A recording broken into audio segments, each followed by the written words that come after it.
Please welcome New York State Assemblyman and Democratic mayoral candidate Zohran Mamdani.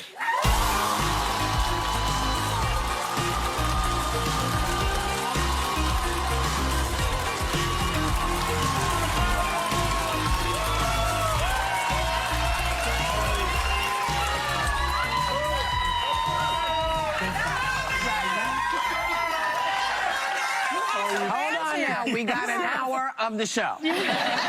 So y'all gonna have to calm down so we can talk to you. Okay. Well, you certainly have some fans here, Assemblyman. You know, when we started this campaign, we thought we had a chance to win. We thought it was a very small chance. It would require everything to go the way that it needed to.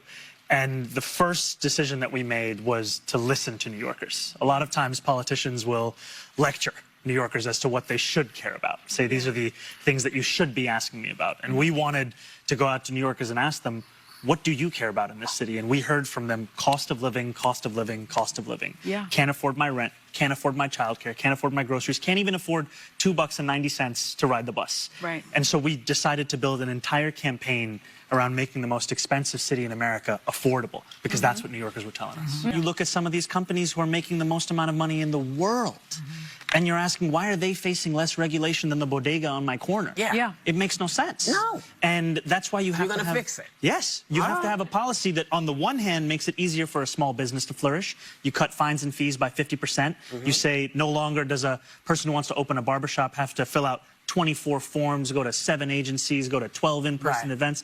You actually make it easier to be an entrepreneur, and you ensure that these companies that are making money hand over fist are actually paying their fair share. And you're gonna do that? Yes, ma'am. You know, oftentimes after the November general election, we heard that young people were leaving the Democratic Party. They were getting disinterested in politics. And we built a campaign where we said, what if we treated them with respect and not condescension? What if we asked them what they needed in the city?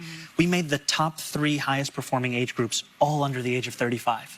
That's something that we haven't seen in the city before. That needs to be at the heart of our politics across the country. He's attacking you as a communist. Are you? No, I'm a democratic socialist. That means I believe in dignity for all people. It means more than that. Yeah, I think... You're not a communist. I agree with that. No, I'm not a communist. And I think, you know, a lot of New Yorkers have asked me, what does it mean that you're a democratic socialist? Yeah. And I tell them to think about the words of Dr. King from decades ago. He said, call it democracy or call it democratic socialism. There has to be a better distribution of wealth for all of God's children in this country. And that's the heart of it. Okay. So you're like sort of like a Scandinavian type of politician, I would say, right? Okay. A little more brown, but yes. Okay.